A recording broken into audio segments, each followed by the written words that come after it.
Yeah, I'm in my zone. $900. I need some more money. Thankfully, this video is sponsored by Ipsos Ice. This was the craziest wrestling national championships in history. But before that, we have a problem. Alrighty, what's going on, guys? I am sweating up a storm in here. 161 degrees, been in here for about 40 minutes. Let's get to the setup. In previous videos, I mentioned that I'm doing this new Clash of Combat podcast with some other guys on the team. This is just gonna be a super cool opportunity for us to literally travel across the country and meet with the top wrestlers and people in MMA and literally just make amazing content. However, I wanted to buy 2 more cameras for 2 more like multi-cams for it. And let's just say I could have been scammed out of $900. So I'm back at home for spring break, but I'm gonna go pick up Crosby from his house and we're gonna go drive back down to Parkside because the package was shipped to a wrong address, an abandoned warehouse. And this is all not my fault. I don't even think it's UPS's fault. It's literally like the sender, which it just is a bad situation, but let's go.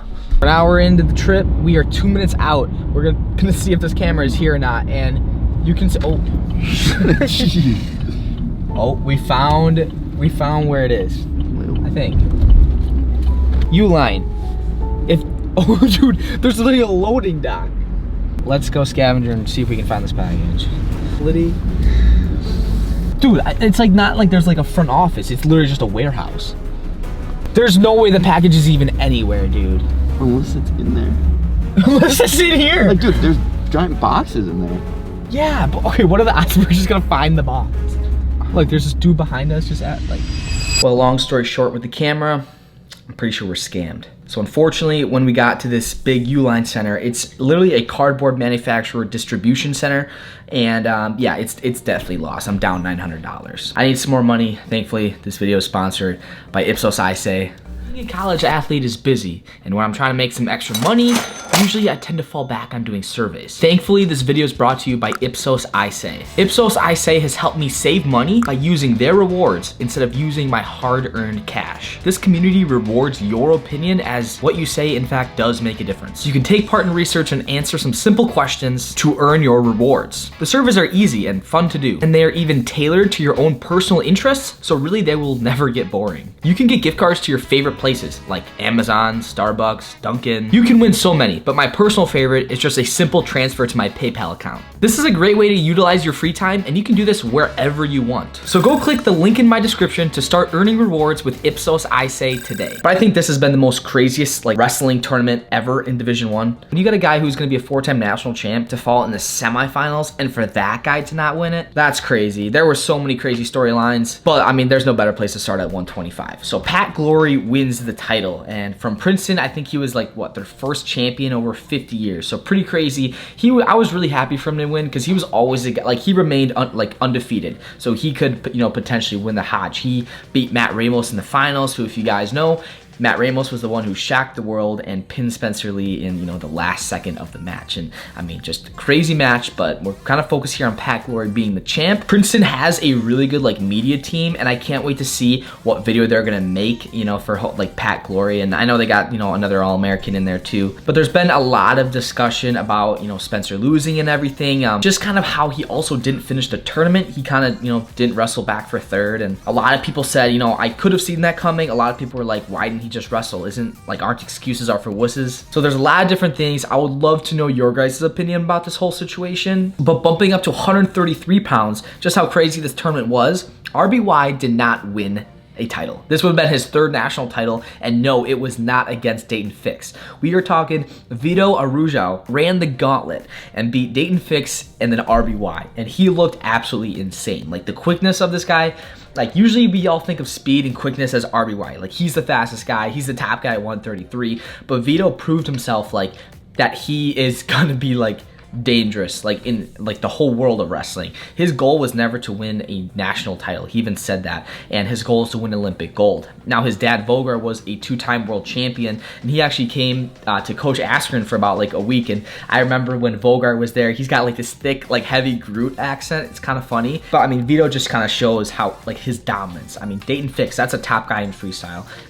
Vito could drop to a lower weight to be in Spencer Lee's weight for that, Olympic and world run. So that should be very interesting there. But nevertheless, like with RBY still getting second, I believe that RBY's plans are to kind of be in that MMA realm because he's been training, with MMA guys for the past couple years now. I don't believe he'll try to make a run for the Olympics, but I'm really eager to see what he's gonna do now that he's graduated. At 141 pounds, Andrew Aliras was the champ. Now that was one person that I predicted to win over Real Woods. Now, Real Woods could have won. It was so close until he got put on his back by Aliras, kind of salto with like an inside trip, thrown him right to his back. This was, I thought, for me, I thought it was a pretty tough weight. You got Bo Bartlett in there as well. That could have been a title contender. He ended up getting third, of course, so he was. But Real Woods coming into Iowa this year after graduating from Stanford. Iowa had a finalist in every year for the past 30 years. But Andrew Aliras from Northern Colorado, I don't remember the last time I'd been hearing like Northern Colorado having like a top guy like at that finals position.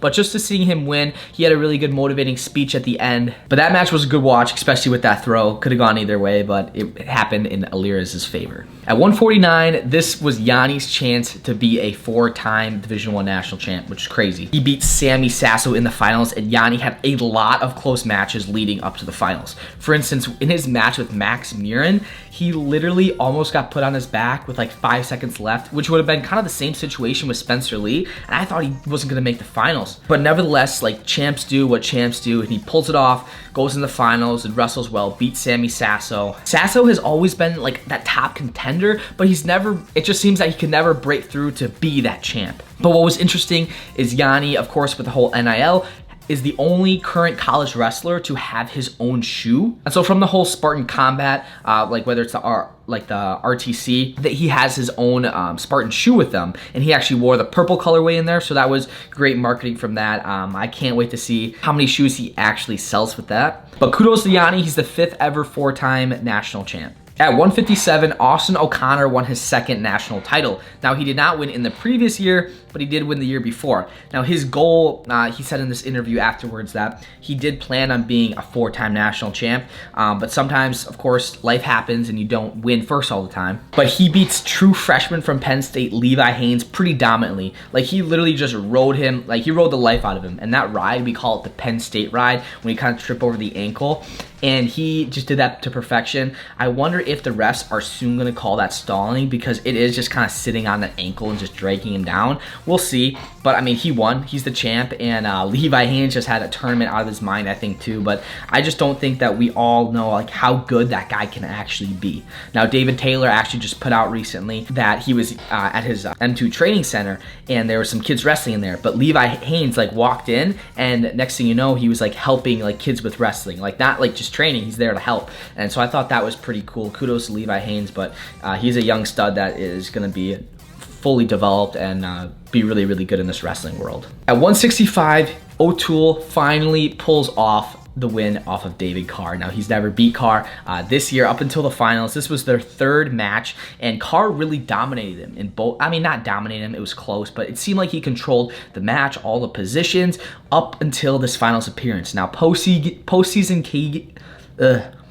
Keegan is different. He is on track to being a 4-time champ as well. And just constantly shooting to the legs and working on his finishes, he wins and is now a 2-timer as a sophomore. Now, what I thought was pretty cool with David Carr, however, was after that match, he actually stayed out and sat with the Brooks family, which Aaron Brooks was wrestling at 184. And even though he just lost in national finals, he was there, like supporting like his buddy, which I thought was cool. However, going back to 174 pounds, this was Carter Starachi's weight. Now, Carter Starachi immediately after the win threw some diss at Kamar Usman, saying that the champ at for UFC, even though I know he just lost, but he was a D2 wrestling champ, and Carter Starachi is a 3-time Division I champ. So he thinks he's like pretty cocky, and sure, maybe that comes with confidence, maybe that comes with like being able to back it up, but he wants to go to get Olympic gold. And what I thought was interesting, he was saying all these things, and Jordan Burroughs was the ESPN analyst, and I believe he's gonna have to beat Burroughs in that weight in order for him to do this if Burroughs chooses to do another Olympic year. So that will all be really interesting to see kind of how that plays out.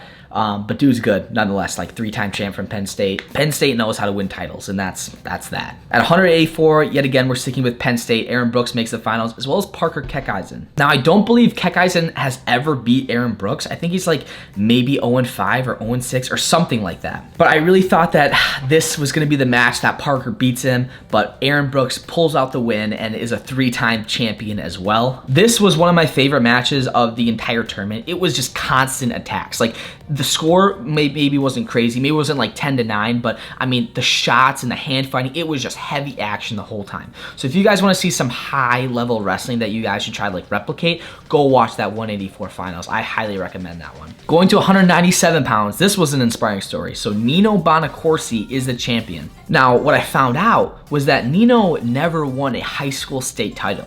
But guess what? He's a Division I wrestling national champion. So if you guys like are in high school or youth and you guys have these big goals and aspirations of becoming a great Division I wrestler and doing well, just because you don't win at that level doesn't mean you can't at higher levels. I know that might sound like backwards, and maybe we're taught it backwards, but he's a shining example of that. The work he put in as soon as he got to college, it definitely made a difference, because it doesn't matter what you've done in years past, it all matters what you can do now. So him winning, I thought was a really good story. Congrats to him. He was the 1 seed, also went undefeated, and he was your champion for Pittsburgh. Last but not least, going to heavyweight, Mason Parris finally pulls off the win as heavyweight champ of the world. He beats Greg Kirklevitt in the finals. He caps off a 33-0 year and really dominated the whole tournament with getting just majors, tech falls, and then he won in the finals 5-1. It was cool to see him win here in his final year. I know in years past, Gable Stevenson has always been a problem for him, but now since he's not wrestling, this was Parris's time to shine. Overall, it was a really great tournament to watch, really exciting, so many upsets been happening. I would like to know your guys' thoughts about it, and I think what was the craziest thing that you guys saw in the tournament, maybe other than the Lee upset? Check out Barbell Apparel for all your fitness needs. We're actually working on my own design right now, and that's gonna be released soon. I'm so excited for it. And also shout out to the ATAC app. Such a great tool that wrestlers can utilize literally